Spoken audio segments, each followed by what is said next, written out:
Skylanders Academy Season 3. I'm just saying.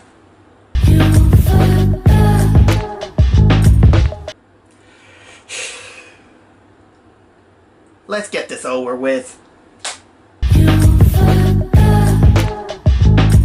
Season 3 starts out by Esther Aeon telling all the Skylanders about Strikor, that he is his twin brother, and he's a guy who got corrupted with the power of darkness, and he just got power hungry, and they seal him away. And yes, that means that Chaos is none other than Master Aeon's nephew.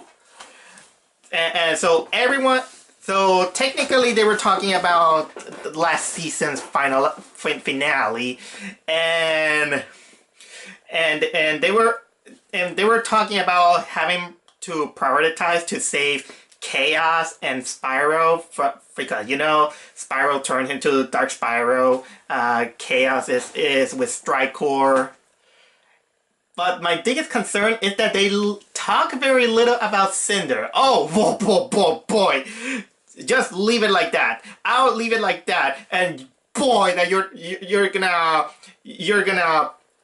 you'll see. Let me continue on with the first episode, Power Struggle. Now that they have this information and Cassandra joined forces, you know that everybody doesn't trust Cassandra. Because she was kind of one of the villains, of course, and so what happened? Sorry that I just recently binge watched the whole series, and I'm pissed that it's the middle of the night. Luckily, no one's hearing me out, but I don't care. I have to say it. All right.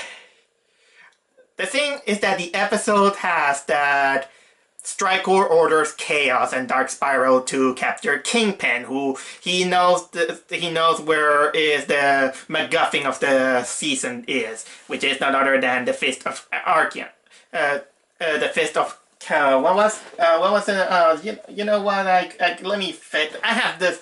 I have my here. The Iron Fist of Arceus. Yeah. Which is an item powerful enough to destroy the Core of Light. And then, of course, Kingpin is stupidly captured because the whole episode he's blindfolded because he just wants to be with himself and all this stuff. And I don't know, things happen, but the gist of the episode is that they capture him, they torture him. The guy doesn't know that Spyro is Dark Spyro because he's the whole episode blindfolded. But apparently he can't hear his voice. Oh yeah, I forgot to say that Spyro is voiced this time by Jason Ritter, I think it was called. For those who doesn't know, he's the guy who was one of the main characters in Gravity Falls, a Disney show that I didn't watch. But the point is that they go to rescue the Skylander. When they get the news, they go to rescue Kingpin.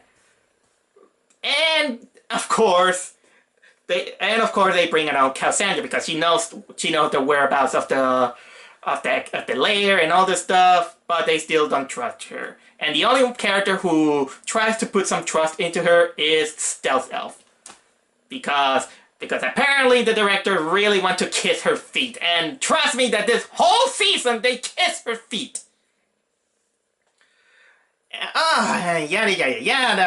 You know what? I'm not gonna spoil too much about it. But the point is that they rescue Kingpin. They confront Strikor, but they manage to get away. They gain some trust on Cassandra because she's the one who saves the day. But then they say, okay, so how are we gonna rescue Spyro? And Spyro, yeah, he goes back to the Academy because Strikor told him that he must act as their undercover and trying to find out where how to locate the island of Arceus, because where the Fist of Arceus is, because Kingpin while they're in torture he told them that, and the location, a map is somewhere on the Academy. And trust me, from this point this is gonna be a long season. So Spyro returns to the academy, and he comes up with an excuse saying that yeah, I fought Malifaux and he charmed me on this black, and it kind of changed my voice, and I couldn't rescue Cinder and all this stuff. And everybody believes him because, you know, if in Teenage Mutant Ninja Turtles 2012, Leonardo gets beaten to death in the second season, and his voice changes on the third season by Seth Green, we should believe that. So technically, then the whole we all know that he's working undercover for Strikecore. Well, there is. Everybody buys it. Spyro then unsubtly tries to have Master Aeon spill the beans to give him the location of where the Fist of Arceus is, so that he can give it to Strikecore and destroy the Core of Light.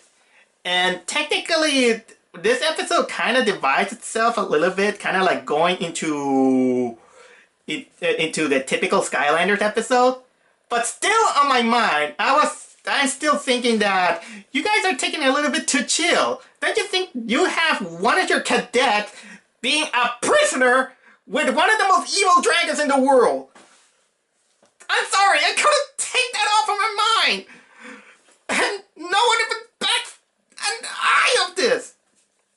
Okay, come on. Okay. Dark Spyro somehow finds out that he has the power to control technology, and he managed to try to brainwash Master Aeon to make him reveal the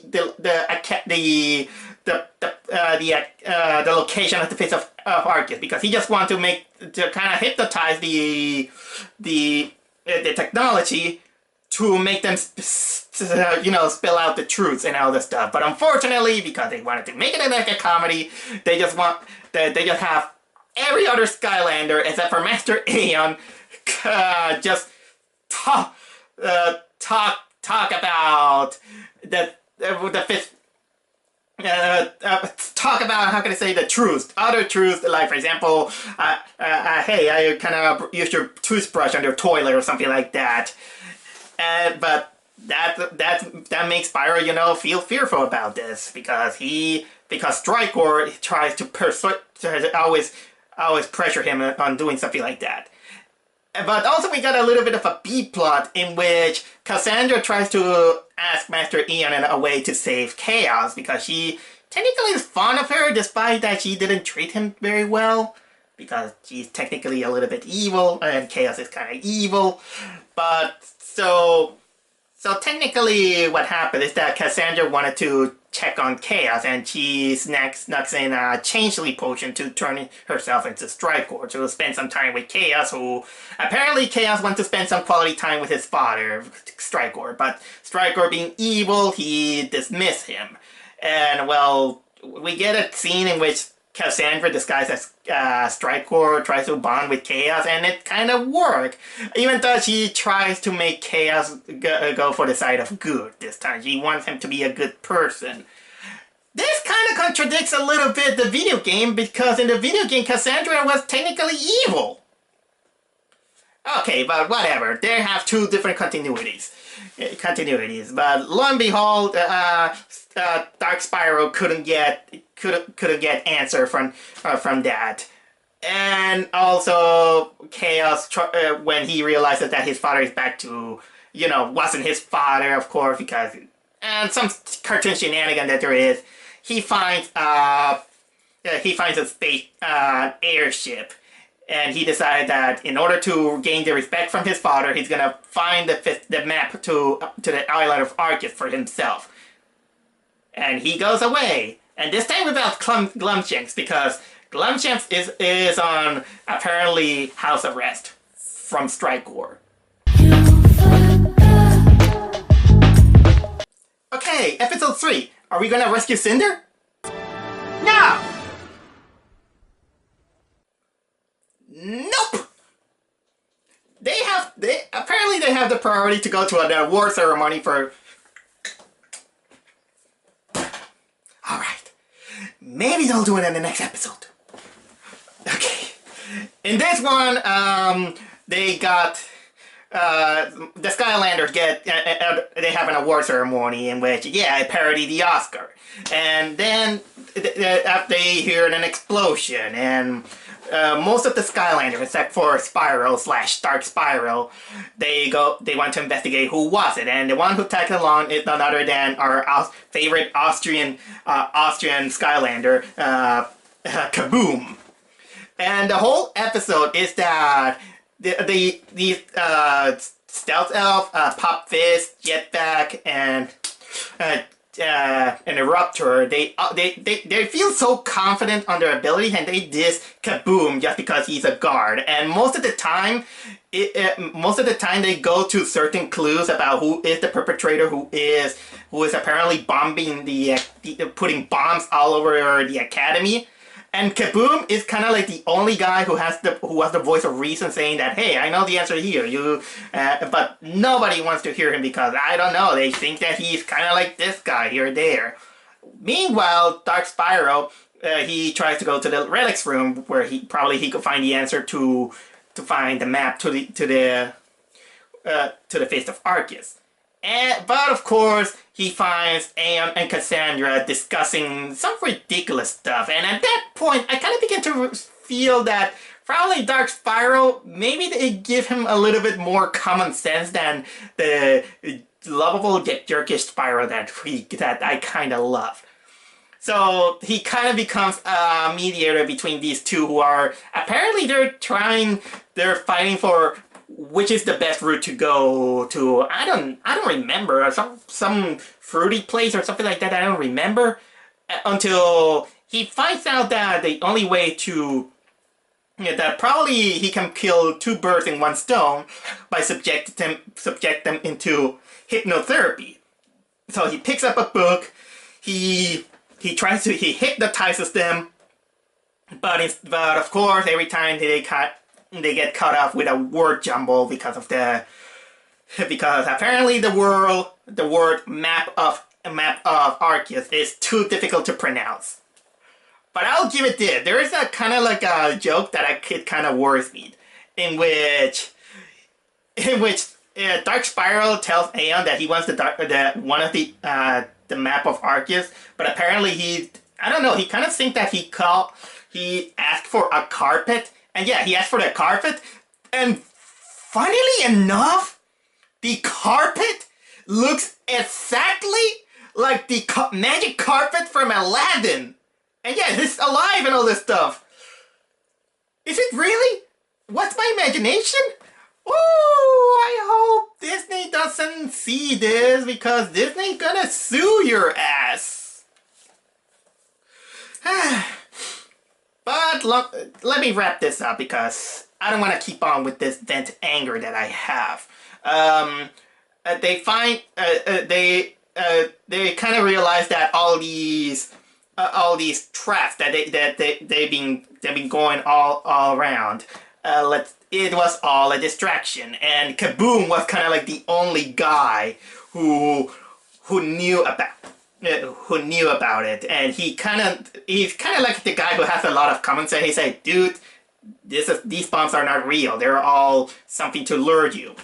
And yeah, it was all a trap because Chaos wanted them far away enough from the prison, so he can release all the Doom Raiders, except two. They didn't get Broccoli Guy, and they didn't get Golden Queen, because the Golden Queen at that moment is MIA. And so technically the whole thing it was all planned again by Chaos, who decided to become the Pirates of a Sky Pirate. A little bit kind of reminiscing Pirates of the Skies from Arcadia video game, but I digress. So he released he released some of those evil beings, and it's up to Kaboom to save the day. That's technically it. And on the Spyro side, he managed to at least get a clue by having Master Aeon say that there is a hidden room in the relic room in which it can only be accessed by voice recording of Master Aeon, just just saying the Little Miss Muffet nursery rhyme. But of course, kind of fails, and it again, Dark Spiral is being delayed on getting the map of Arceus. But I know something that is much more delaying at this point. Okay, episode 4. Now we're gonna go rescue Cinder? No! Fine! A traitor among us. Apparently, the actions of Cassandra wasn't good enough for Eruptor. And this is Eruptor has the suspicions because, well, first of all, he's dumb, and second, because apparently Master Aeon kind of increases beard sense in order to find out where. Let's say that his spider sense increased. Let's say, and apparently the beard begins to sense that there probably is a mole around them, and of course, Dark Spiral is worried. He had to get from what he came for before anything else happens. But technically, those two, there are two. This episode divides itself again in two parts, let's say. First of all, we got the plot A, that Spyro is... the Spyro being worried that he's going to be found out that he is the mole. First of all, he divides his time between trying to go to the relic room to find some kind of answer how to get to this hidden chamber of Aeon. I think there's a little joke that I kind of chuckle in which he finds, okay, there's this magic book, purple stuff. Yeah. Many people who knows this orange juice commercial, you're gonna get the joke of the purple stuff thing. And at the same time, let's say that Stealth Elf, being kind of like the smartest of the group, she's kind of beginning to grow a little bit suspicious on Spyro. So Spyro decides to plant some fake evidence into the other Skylanders to tell them, okay, so you guys are the mole, you guys are the mole, you guys are the mole. I'm sorry, I'm not too coherent with that. I just kind of apologize. But the big thing about this episode is that Eruptor tries to get some evidence that Cassandra is no one to be trusted. I think that from that point, I think I was kind of missing the moment in which Eruptor had this specs that make him the detective, but no. Well, they get captured by some creatures and they have to fight in a coliseum. And of course, like every cartoon happened, they have to trust each other and find out. And Eruptor kind of learns that he has to trust Cassandra, that she is really a good person. And to end this, I'll say that for Spyro's sake, he did manage to get a recording of Master Aeon, paraphrasing the. What was it? The Little Miss Muffet nursery rhyme, and then he put it on the again. We got to return it to sassy security system. And well, he find out that the chamber is none other than his personal barber shop.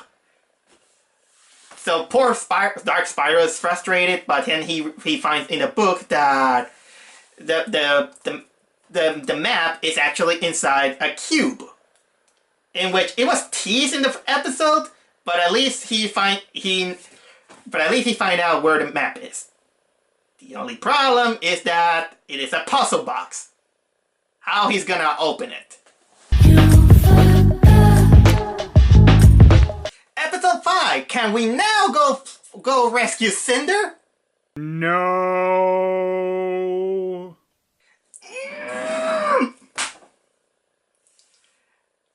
I have at least one silver lining on this episode. Because in this episode, we have the introduction of a character that was on a video game, on the video games, and he just comes 3 seasons late. And that guy is none other than Captain Flynn. Flynn is with this furry guy with this aviator wardrobe. He's kind of a little bit at the heart of the Skylanders video game because he's cocky. He's full of himself. Let's say that he's kind of like a furry version of Dudley Do-Right. And the best part of this guy is that he's voiced by Patrick Warburton. And they managed to get him to reprise the voice, his role in this one. He's a little bit designed a little bit more taller, but he's still faithful to his character. And I gotta say, you came out 3 seasons late. Okay, the point is that Master Ian called Flynn in order to use his airship skills, so they can how can I say, try to find a way to find chaos. And yeah, let's not forget that you also have to find a way to rescue CYNDER, but nobody's talking about it. Okay. So all the Skylanders tag along, even Dark Spyro, because he kind of realized that probably the only clue to open this puzzle box is what was it? A Wumpa tribe. And so because Flynn knows all the coordinates, all the places that he has been, because he's an adventurer, he tags along.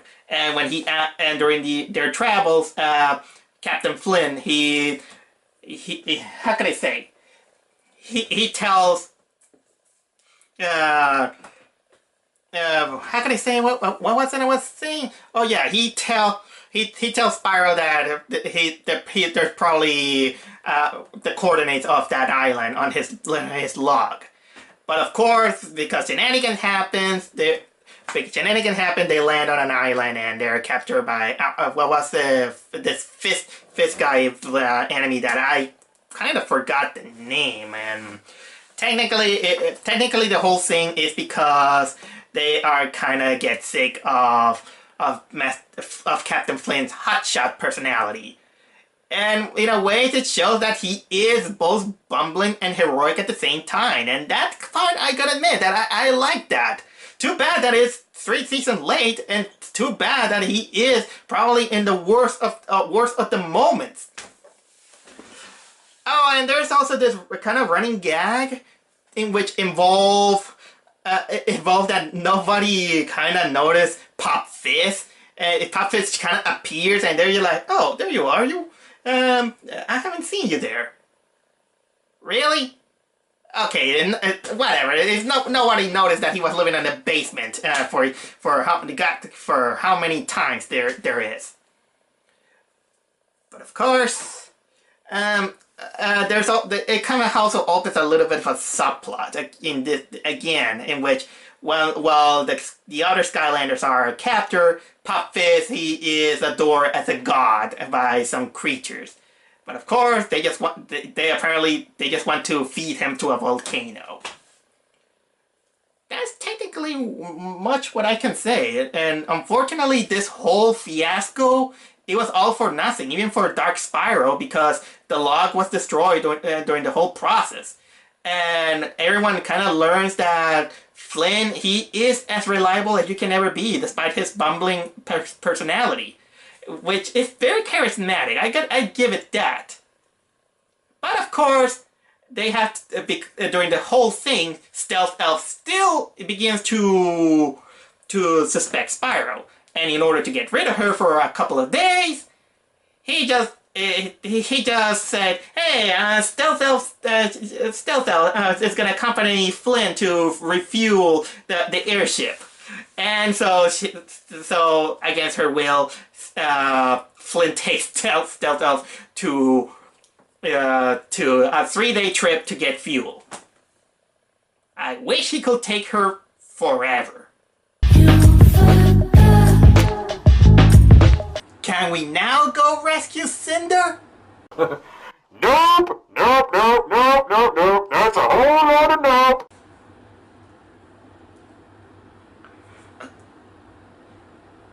What's more important to save her?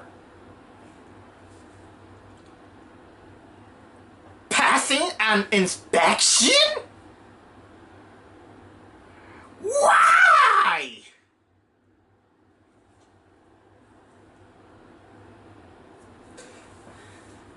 Master Aeon gets knocked out by accident, and just in time for a health inspector to come up, and if they don't pass this inspection, they're gonna close down the academy.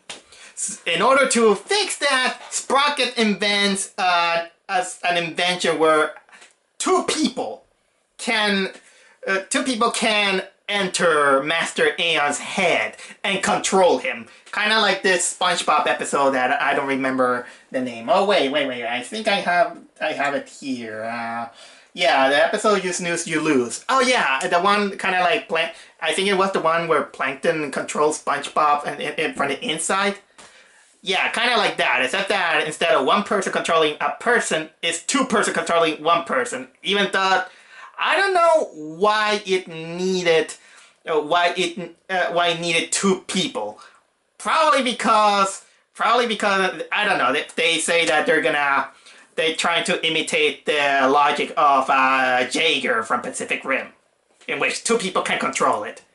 Although, come to think of it, I think I'm beginning to respect the piloting system of the Jaegers, because at least it's not at least it's not as uncomfortably unsubtle like Darling in the Franxx. So anyway, Jetpack goes in, and also Dark Spiral goes. But Dark Spiral has the intention that since he's gonna have access to all of Master Aeon's spells, he's gonna use it to destroy that puzzle cube that he definitely tries to get the map. But of course, because Spiral is a little bit uncooperative with that, he causes mayhem during the inspection. But of course, they barely pass at least.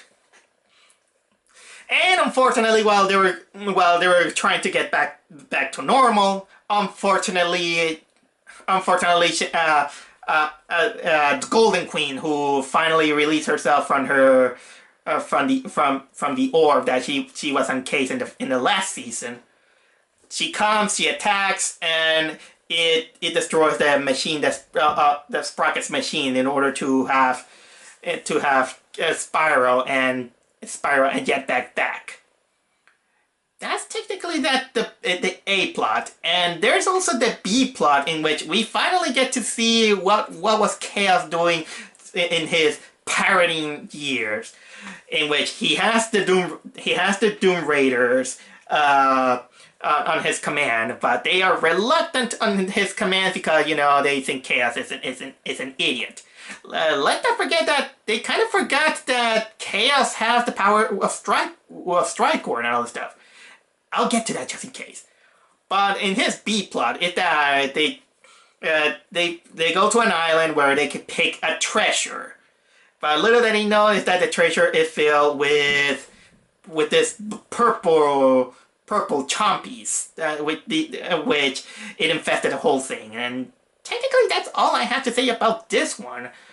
But the biggest thing that kind of irked me about this episode is that during the Golden Queen battle, apparently Dark Spiral, he gets this dilemma if he's going to destroy the puzzle piece or the Golden Queen's newest armor, because he had a one-shot spell that can destroy anything. But there was this moment in which he had the dilemma, and he decided to choose his friends. In which it kind of came out too impromptu. There was no moment from this point that Dark Spiral was warming up to the others. So I didn't buy it. At least I could have buy it if he could, let's say, have a moment in which the real Spiral was coming from him or something like that. But they didn't polish that moment very well. And for that moment, well, let's say that everything's back to normal, and yada yada yada. Can we now go save CYNDER? No. You're testing my patience, Skylanders Academy! You're testing me even further with a Stealth Elf episode!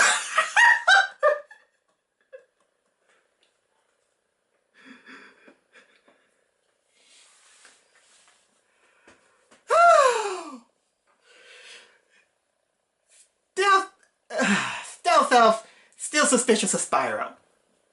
And she's kind of expressing herself that Spyro is lucky to have Master Aeon as his mentor, because she was an orphan, all this stuff. So she decides to bond with Cassandra because Cassandra is also feeling empty because of chaos and all that. But at the same time, Dark Spyro still having a little bit of second thoughts impromptu without showing anything that what was happening.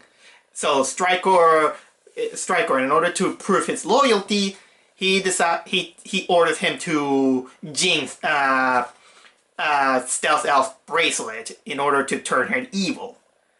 But of course, before she wears the jinx bracelet, as an order of affection, Stealth Elf gives it to Cassandra.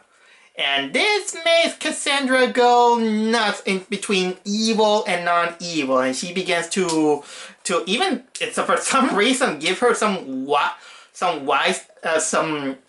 slack out of her, like yelling at her, screaming at her, and Stealth Elf is like, what the hell is wrong with you?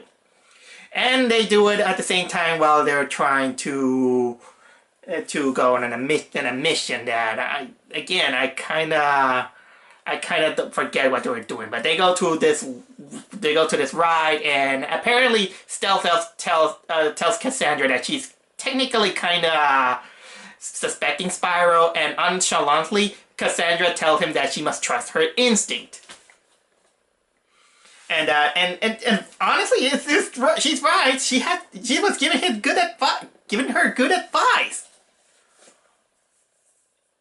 But that's technically what I have to say. But at the same time, Spyro is having his second thoughts. He technically feels that he wants to save Stealth Elf, because I am pretty convinced that the creators are trying to push that Spyro and Stealth Elf are shit.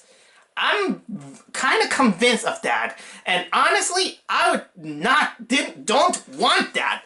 They have zero chemistry. They push it, and you're pushing it too hard,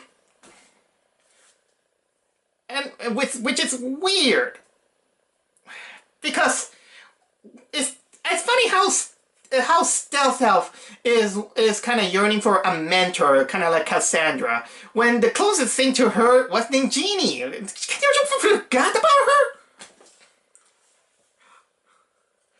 Oh yeah, and there's also the subplot. The subplot involves that Chaos is alone with Dreamcatcher, and he finds out on the news that the newspaper are giving the news that he is just a blunder as a pirate. And he tries, and technically this makes him angry. He even complains to the head of the newspaper about all this. This is technically kind of like the most amusing thing from this episode. The episode kind of feels like it wants to be like a Mother's Day episode, but I kind of didn't bother. Honestly, the more this episode advances, I'm still worried about CYNDER, and that nobody Nobody is doing anything! Can we please now rescue CYNDER? No! No! No!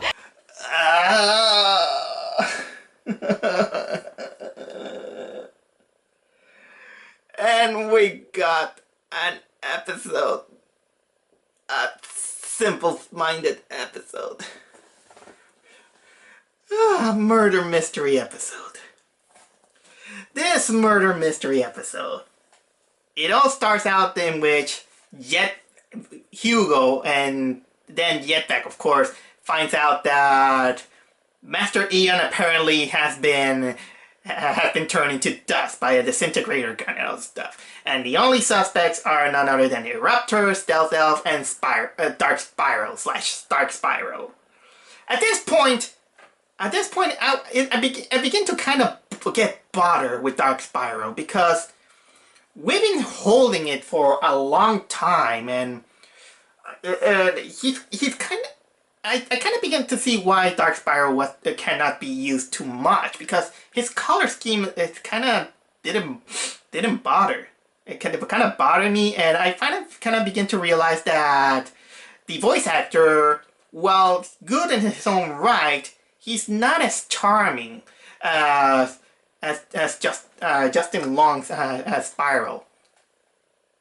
You heard me right? You made me side with Justin Long. Okay, continuing on. The episode technically is this typical episode of three guys, and they each one has a story regarding their point of view of what happened to someone. And in this case, like for example, having Eruptor saying his side of the story, Stealth Elf saying her side of the story, and Spiral saying his side of the story. But during these moments, they are blaming each other. They're blaming each other. Even Stealth Elf kind of begin to talk about her suspicions about Spiral and all this stuff.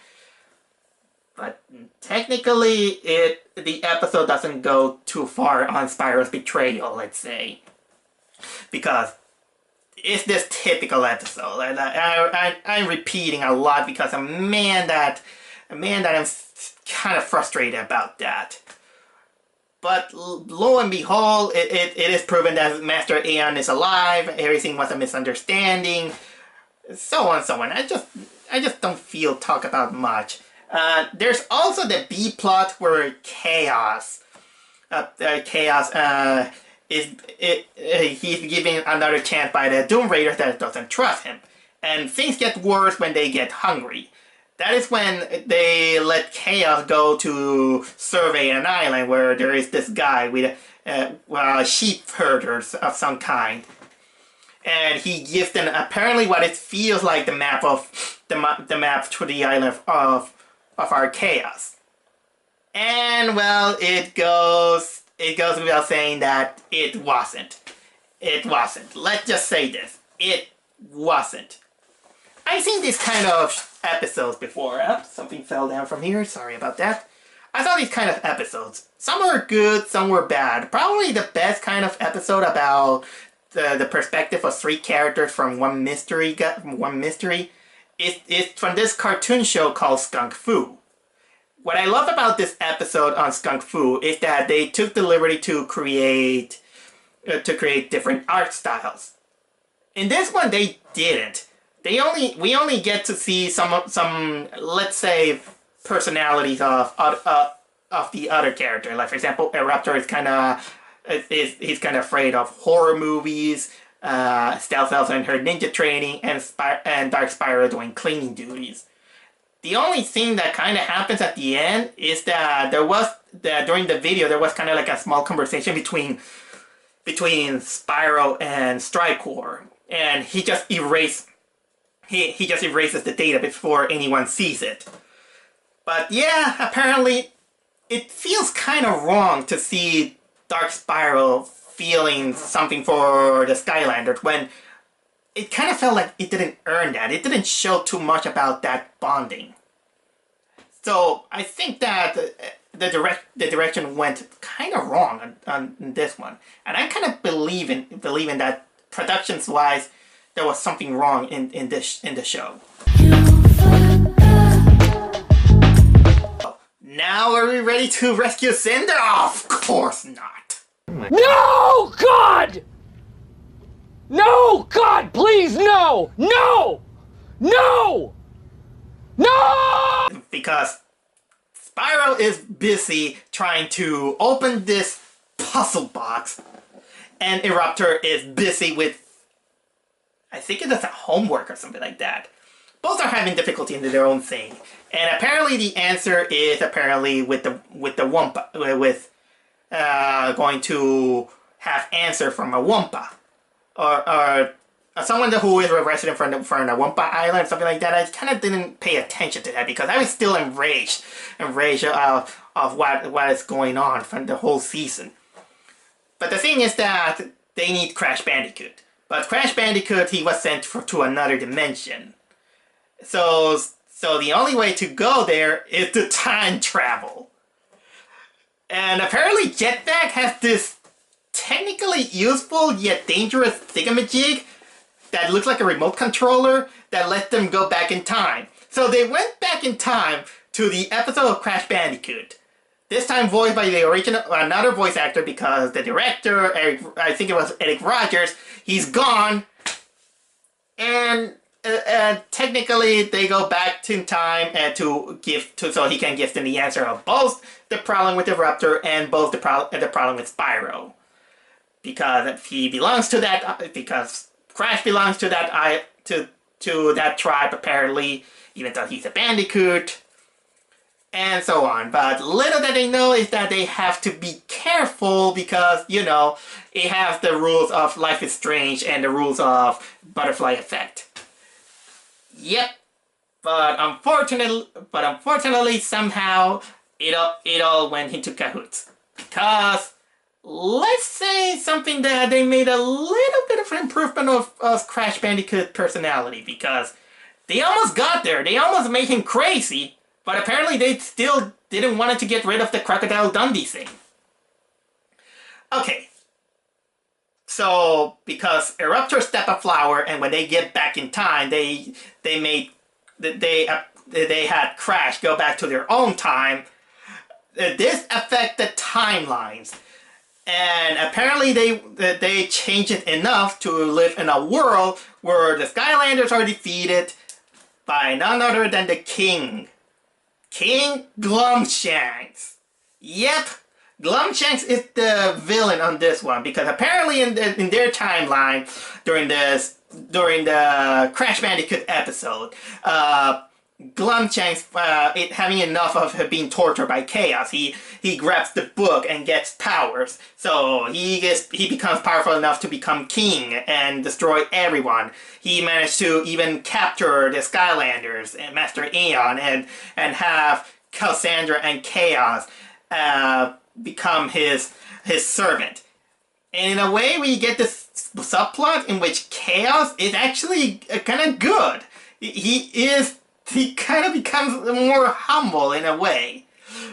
Oh, yeah, but technically the problem is that you might be thinking, okay, so they must go back in time to fix everything, kind of like Homer Simpson tried to fix on that Treehouse of Horror episode. No, it can't, because that remote control is the batteries died, and that remote control, it is on Chaos Layer. Sorry, a spare one is on Chaos Layer. I just slip out. So they have to go there. So yeah, they encounter Chaos. They team up, and well, they according to Eruptor, they can't leave things like that, because being kind of like they have to rule like Superman. The boundaries of time and space is no reason to leave things behind. For some reason, it kind of remind me of the Dragon Ball timeline subplots and all this stuff. You know, that time cannot be changed and all this stuff. And you know what, something like that. I don't remember. But technically, they saved the day, and Spyro kind of managed to find out that in order to have the box open, the box must be held by someone who is noble and pure of heart. Someone who has a true heart, let's say. True to heart. Sorry, I just read it. True to heart. And technically, that's it. That's technically what I have to say. It's an episode that I think they could have just put it on timeout before something important that I've been waiting to this whole season. Oh yeah, and I also let me tell you that this whole episode they tried too hard to hide that the people saying, "Hey, let's go back to the future," and they say it at the end, almost at the end of the episode. Can't wait now! Go! Rescue! CYNDER! No! No!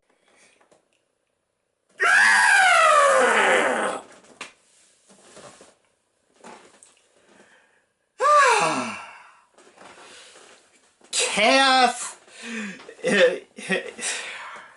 He enters a airship competition because he needed the money because the Doom Raiders are planning to mutiny him, and they need it for money, goods, and all this stuff. So the Skylanders enter the race to prevent the Chaos and the Doom Raiders to win, but also try to find a way to save him because of Cassandra wants to save and all this stuff. She's worried about him. How touching. And so, because they need someone skilled with airship piloting.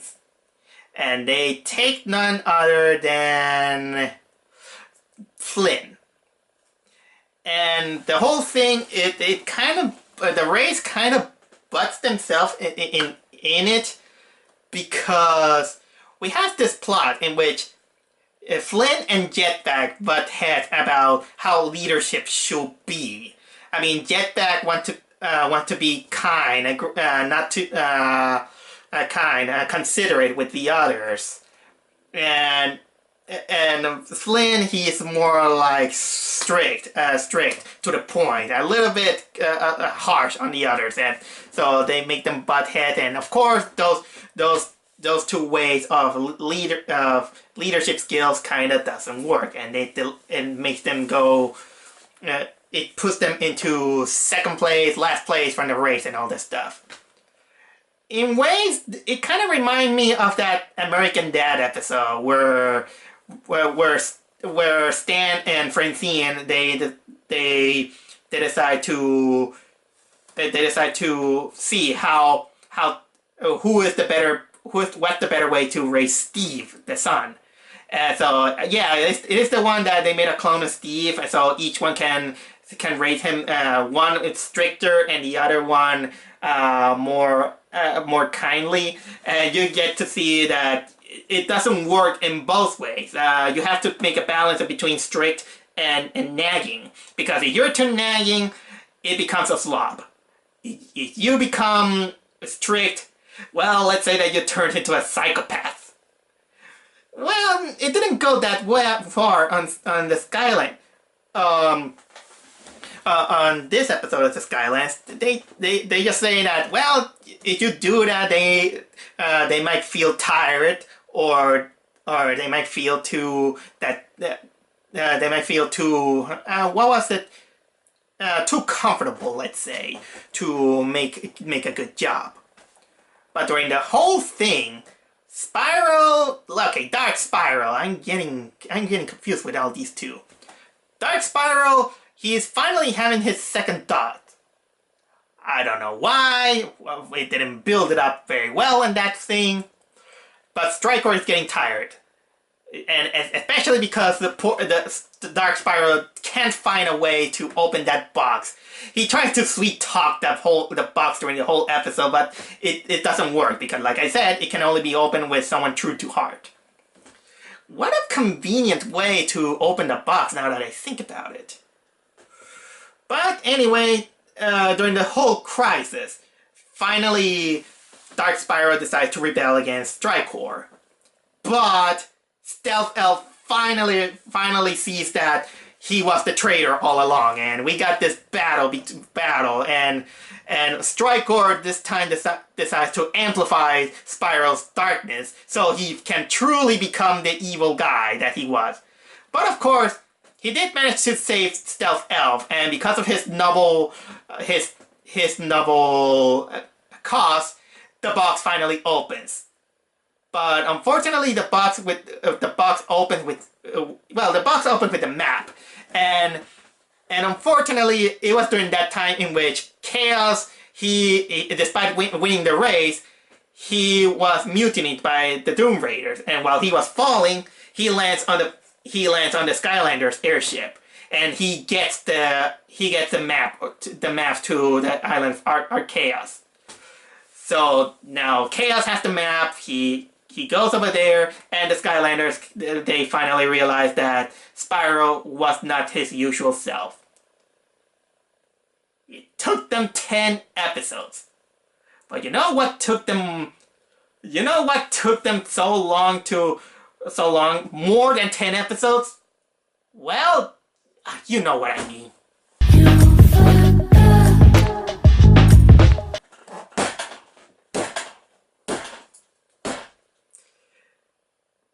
Can we rescue CYNDER? No!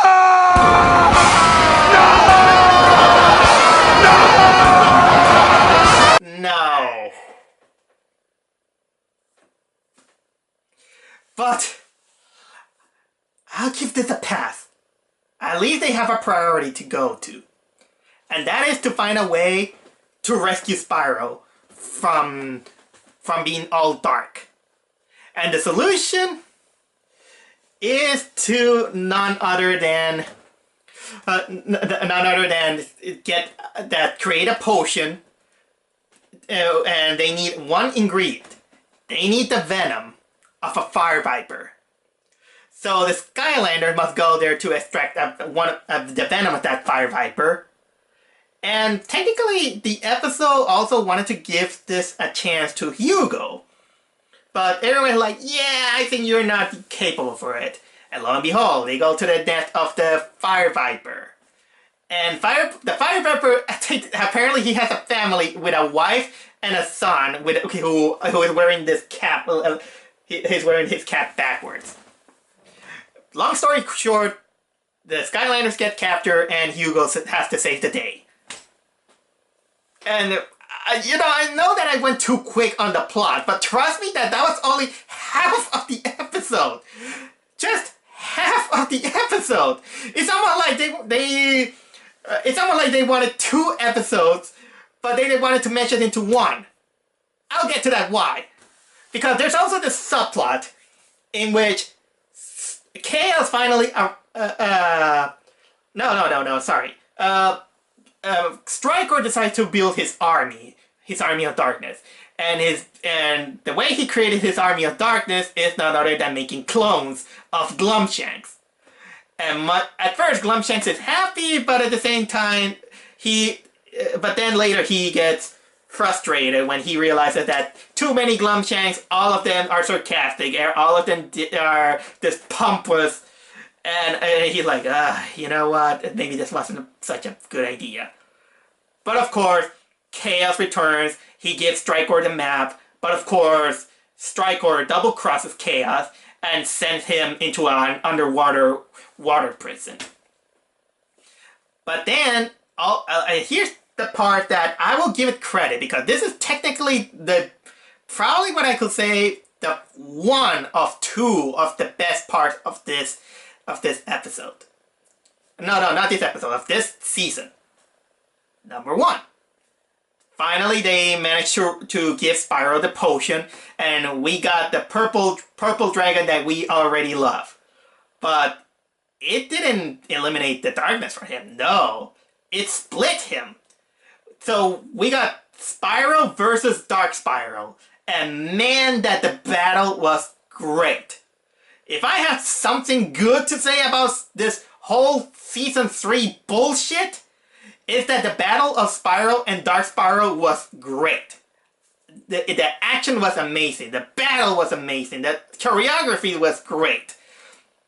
This was something that we should have had a long time ago. But you keep building and building and building even with something that...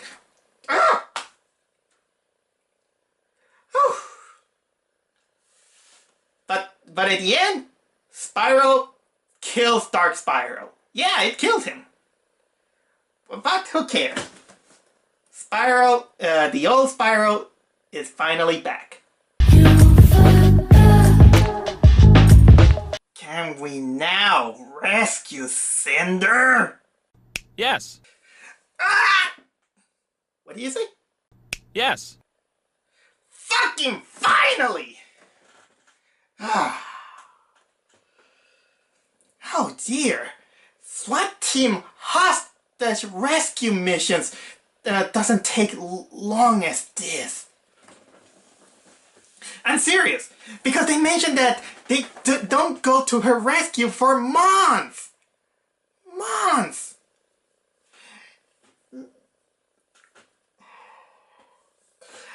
Okay, let me finish this because I have to talk about it when I talk about my thoughts of Season 3. Okay. What urged them now to finally rescue CYNDER from Malifor?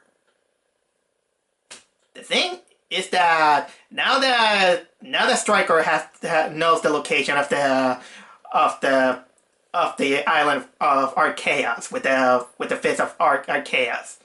Now they need someone who can have some psychic power location to pinpoint that, and the only character who knows that is none other than CYNDER. And it is explained that for some reason CYNDER's psychic connection or something like that is trying to prevent the others to locate her or something like that. Alright. I wouldn't be so bad, but man, at least I would have forgiven that if during the rest of the episode that you saw at least some concern. Okay, the thing is that they have to go, they enlist Flynn, who he knows how to get to the realm where Malifor lives in order to rescue CYNDER. But the problem is that Spyro is scared of Malifor. Because he beat the shit out of him in the last season. And he's scared about him. And technically I will say that this is the part that I really wish they could have built it up a lot more, and man, that part that actually kind of caring. I kind of care. Spyro being scared of Malifor, who technically, in my eyes, Malifor is Spyro's nemesis. It's like I said in the last video that I always consider the triangle of Spyro, CYNDER, and Malifor kind of like the Triforce of the Legend of Zelda. Probably, let's say that Spyro is my Link, CYNDER is my Zelda, and Malifor is my Ganondorf. Technically that is. And yeah, they finally go to rescue her, and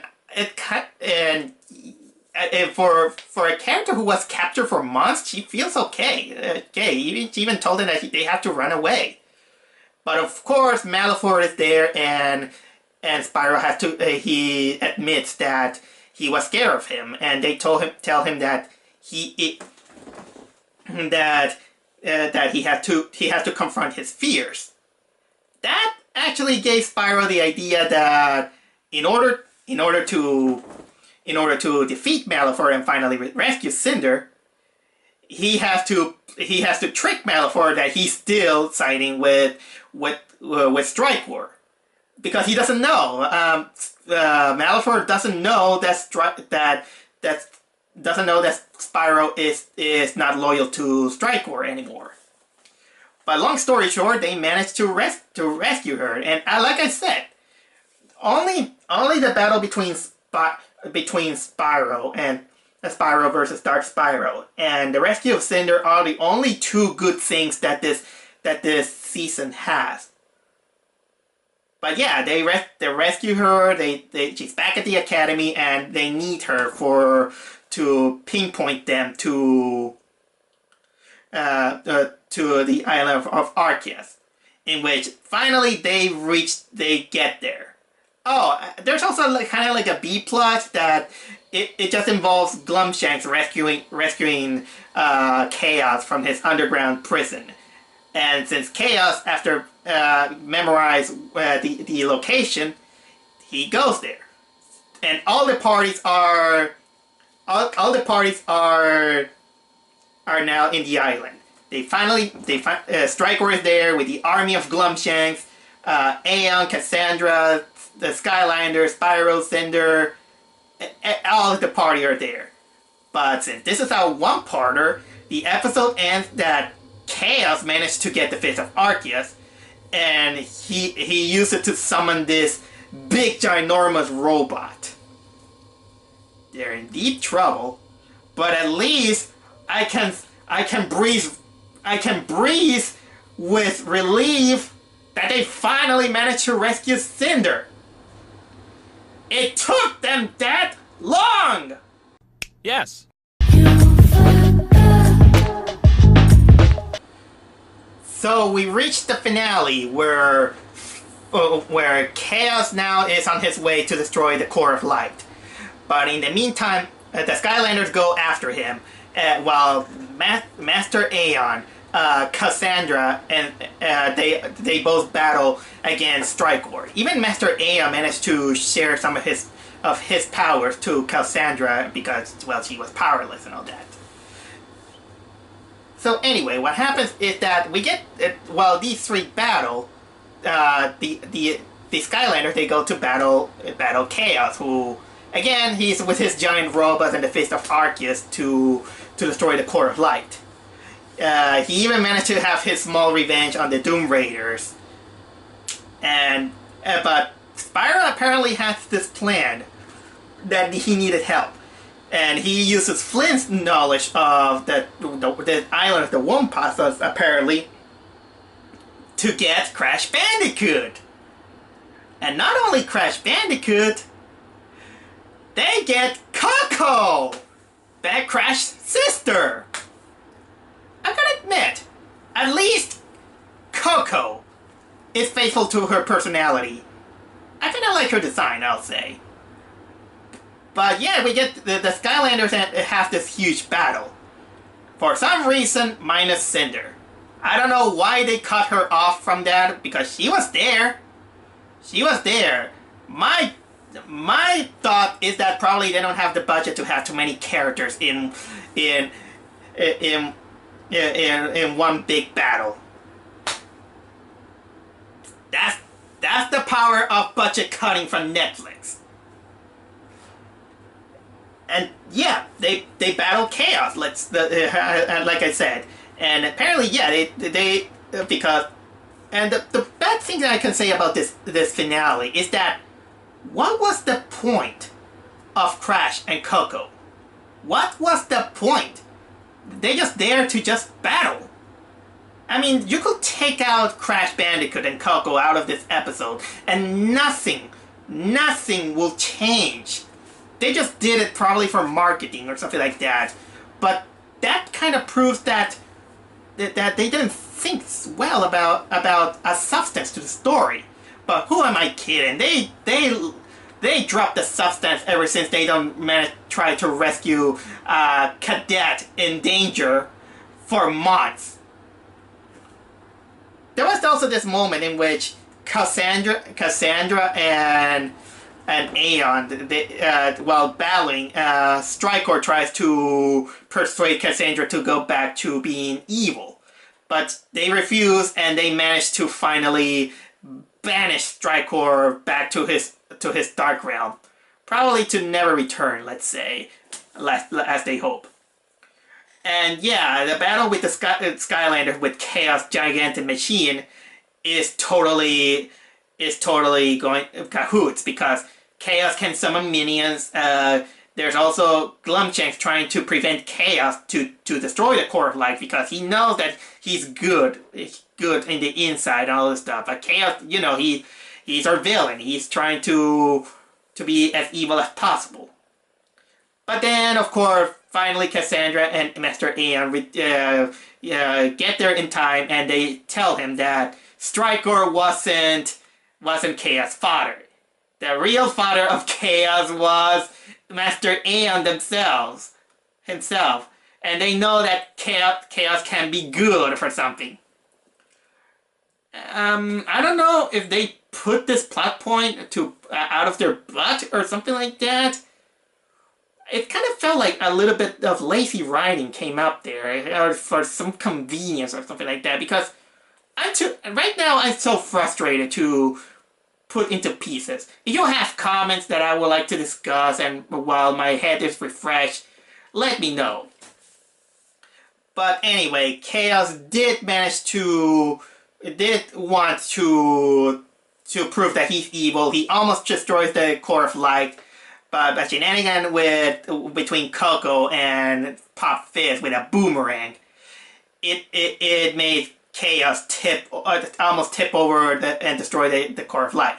But Master Aeon sacrifices himself, uses his power to prevent that, but he's gone. He's killed. Master Aeon is evaporated. Okay, so technically everybody is sad. Everybody is sad. They mourn about the loss of Master Aeon. Cassandra decides to take over the academy. And, well, what else there is? Chaos is in jail with the other Glumshanks and the original Glumshanks. And, well, Spyro is the one who is mostly affected, because he technically lost his adoptive father. But then what happens is that after he goes to his room, Master Aeon comes back as a Force Ghost. I mean, I know that in the video game, Master Aeon is also technically kind of dead, and he's also a Force Ghost.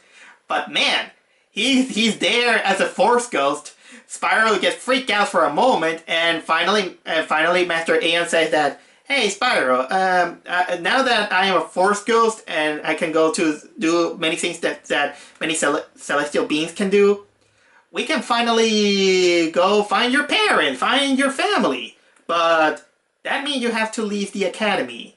We don't know how long it's gonna take. It's your choice to leave the academy or not."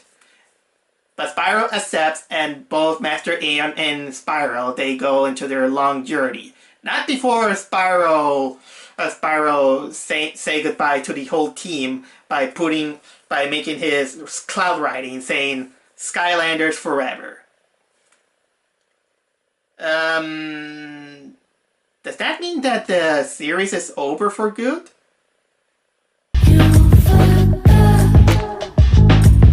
Skylanders Academy Season 3. You done fuck it up! They fuck it up! I've never been so frustrated on a whole season for a long time. And you know what? You know why this fear came up for me for Season 3? 2 reasons. Number 1, I kind of knew that shows that want to be too family friendly, they don't want to create too much tension on a family arc or something like that, and usually they go with that trap that they concentrate mostly on the main character, and secondary character they just kind of leave it aside, not without any reflection or any consent to or any worry. And the second reason is because I went to the Gorillaz concert, and I talked with these people, nice couple, and I talked to them about Skylanders Academy. They say that they like the series, and I expressed my fear of watching Skylanders Academy Season 3. And I told them that my biggest fear is that I was going to be upset. And the guy is like that, "Oh, you will be." This made me very hesitant to watch Season 3, but I took my courage, and dude, if you're watching, You're right. I'm really upset. I'm really upset. And if that was actually the series finale, I'm pissed. Because you fuck it up. Totally fuck it up. No episode I like. Not even a bit. And trust me, I tried. But I didn't like... I hated the season. Why did I hate the season? First of all, it's kind of like the convenient stupidity that they kind of believe Spyro when he's just Dark Spyro and all this stuff. And the whole episode and the whole season, all the time I was worried about CYNDER. All the time. She's one of the core elements that also made the franchise of Spyro, at least for me. And you didn't take advantage of that. What did you do during the whole season? Go into missions unrelated to her. Not even get to classes. Go to classes like nothing happening. Go to award ceremonies. Go to a race. And during the whole season, they don't even mention that we're gonna make a plan. We're gonna make a plan to rescue her. She's valuable. She probably... I mean, considering the kind of father that Malifaux is, she could probably have been dying. Thank God they didn't went that far. But man, it's funny because every single episode, in my head, I was like, where's CYNDER? When you're gonna rescue her? When you're gonna go to her? When? How? What are you gonna do? No one's mentioning nothing. Okay, yeah, we got the Dark Spyro thing. But you know how could I fix this episode? This season at least. The Dark Spyro arc. Cut it in half. And then the other half finally rescue CYNDER at least. And then add some concern to her.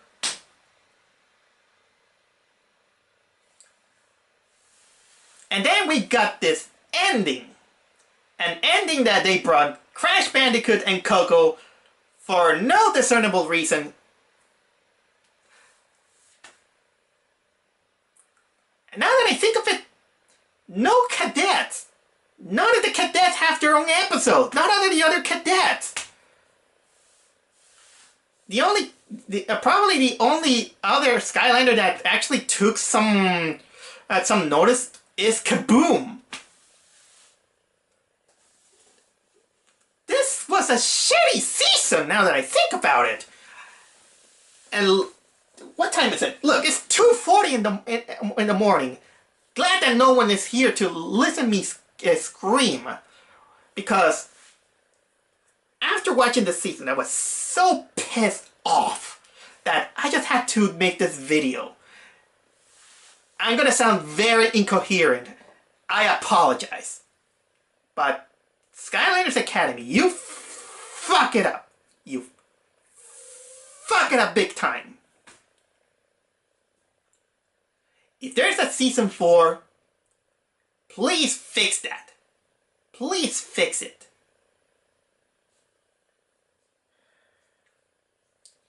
But I bet there won't be.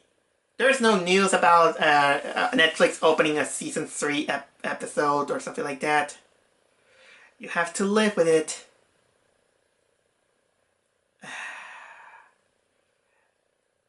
I'm sorry. I'm getting too depressed of just thinking about season 3. I think I'm gonna watch my favorite episode, Return to CYNDER, back and forth again because this is the only great episode that this series has. Or probably watch Rick and Morty. Probably binge watch a good series with good story arcs in which characters also do care from things that are happening. Like, for example, probably go back to Adventure Time or regular show. I don't know, something to put me out of the mind of what Skylanders Academy Season 3 did.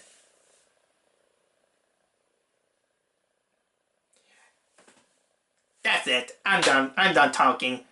You just Skylanders Academy Season 3. You done fuck it up.